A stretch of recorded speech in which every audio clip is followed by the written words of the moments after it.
sebagai pawangnya hacker? Istilah teman-teman saja itu. Bjorka ini apa? Jadi gini, kalau kita kembali kepada definisi hacker sejati, jadi hacker sejati itu biasanya mereka nggak ingin dikenal. Oke, Karena jadi pertanyaan saya, Bjorka ini apa? saya bisa katakan dia memanfaatkan apa yang dia miliki. Misalnya data yang tercecer. Oke. Data yang dia. Anda nggak menjawab pertanyaan saya, Pak Made. Bjorka ini hacker atau bukan kalau begitu? Kalau saya bilang bukan. Dia bukan hacker.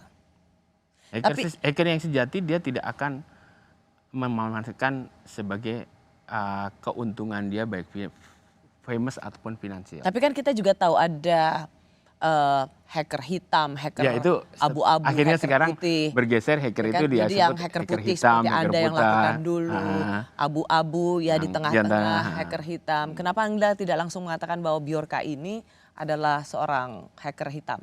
Gini, kita bisa bilang hitam atau putih itu kan setelah ada investigasi dan pembuktian. Jadi selama tidak ada pembuktian sulit kita menyatakan apakah dia hitam. Berarti dari apa? Damage, niatnya, mens reanya, dan damage yang dilakukan. Apakah untuk kebaikan atau kejahatan.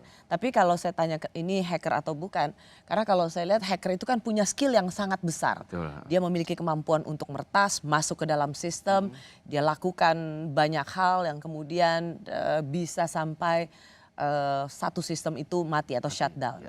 Nah, apakah menurut Anda seorang Bjorka adalah seorang hacker yang memiliki keahlian itu? Apa latar belakangnya? Bisa dapat surat BIN, bisa mempublikasikan puluhan juta identitas pribadi, bahkan 1,3 miliar data pribadi melalui SIM. Menurut Anda dia bukan hacker? Begini, jadi kalau kita lihat di dalam hasilnya bagaimana seorang hacker bekerja dalam celah security itu ada beberapa hal yang dilakukan orang. Yang satu biasanya ada kelompok yang menemukan celah atau vulnerability. Kemudian ada kelompok yang membuat alat bantu untuk menerobos celah tersebut. Istilah membuat exploit.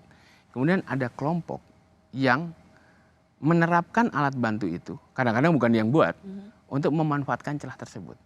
Nah, ada lagi nih kelompok yang sudah ada pihak ini mendapatkan celah. Tapi mereka satu geng nggak? Atau satu klaster? Bisa. Bisa nggak saling kenal itu. Itu bisa juga satu orang satu layer gini, tapi kalau saat ini jarang sekali lah. Biasanya jadi ada yang pengumpul, penadah, dan lain sebagainya. Seperti itulah gitu. Jadi tinggal kita lihat sebetulnya